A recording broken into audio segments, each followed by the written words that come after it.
All right, let's dive back into youth for a second with the next question. So doesn't my athlete get this from our high school strength coach? Like, they have a weight room there. It seems like they're doing a lot of training over there.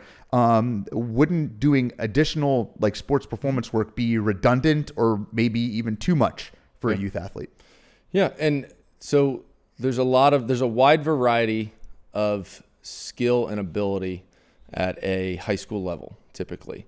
You're starting to see a lot more schools invest in the strength conditioning and performance side of things.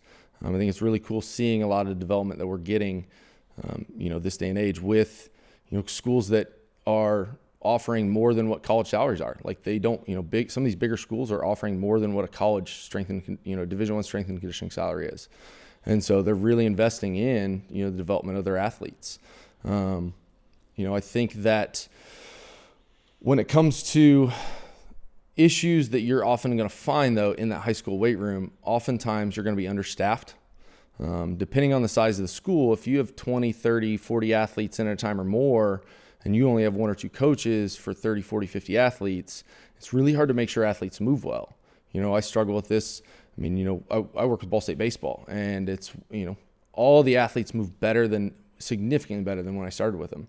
But I can't work with each one individually every day because we only have an hour at a time, And so that's another thing I would say that you're going to run into in that high school realm is, what's my time like? What's my time frame?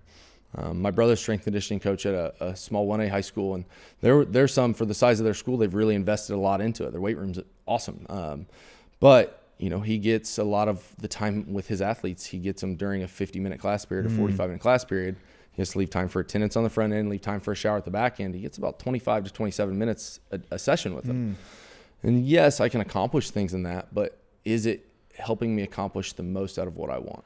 All right. So we have the two things I pulled from that is you have an athlete to coach ratio, which you're working against, and relevant time constraints but for those 1 or 1.5 coaches that are there. So if I'm doing something outside of school, I'm outside of like my strength program, I suppose, like, what are the main things that you typically see or they see in the field that are the real value adds? So I do my school program because I want to stay with my team, right? I want to do the stuff that my team's doing, kind of generalized strength program or generalized conditioning program.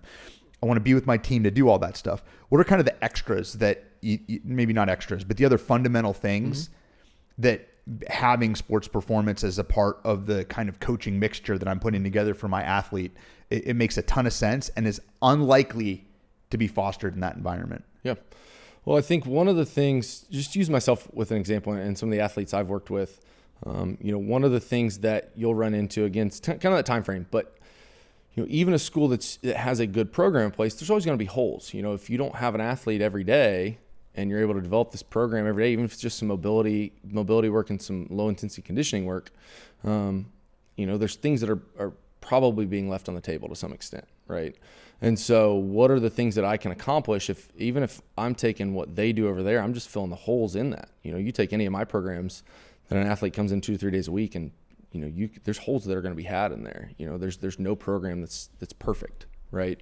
But I think being able to fill those holes that the program provides. So I communicate with my athletes. What are you doing? What's your program look like?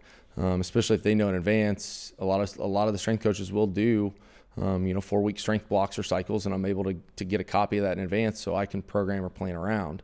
The other thing I really like about that setup is when someone is doing something well, that's less I have to focus on over at our facility, right?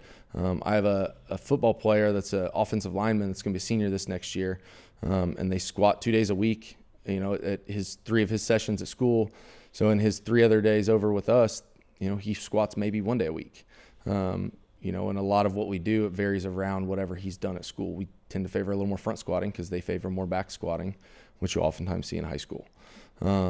So I think there's things that you can do around it. One of the things I love to do, and this is my personal bias, but Olympic weightlifting. There's not a lot of high school programs that teach it well, and if they do, and it's not a knack on high school strength coaches, the time and the space and the energy, it's just hard to do. And so if an athlete has a program has a pretty good, the school program has a pretty good strength program in place, I can spend some more time working on skills of training. So then when they go back to their high school weight room, they can develop the skills and they can develop stronger and faster over what they're doing there. So I think that's a big key in what you can do too. So really, it depends. What does my high school get from our high school strength coach? Kind of depends on where you're at, I suppose. Mm-hmm. So if they have a ton of strength coaches, there is a lot of one-to-one, even dedicated if you're in a big enough school. For our listeners in Perth, Australia, and in London, or in Dallas, Texas, right, you might have a pretty well outfitted group, even with performance mindset coaches and all of these other like wraparound folks. But in most places, it's unlikely that's going to be the case. So I'm getting a lot of good things from my high school strength coach in the most part, but I really need to go back to sport performance. Like what's my unique circumstance, and what gaps, it sounds like, might I not be getting filled by that are going to matter as it relates to my durability, my agility, my speed, all the things that I want to show up on the field for either myself or my athlete. Cool. Yeah. How about this? All right, I'm going to put you on the spot.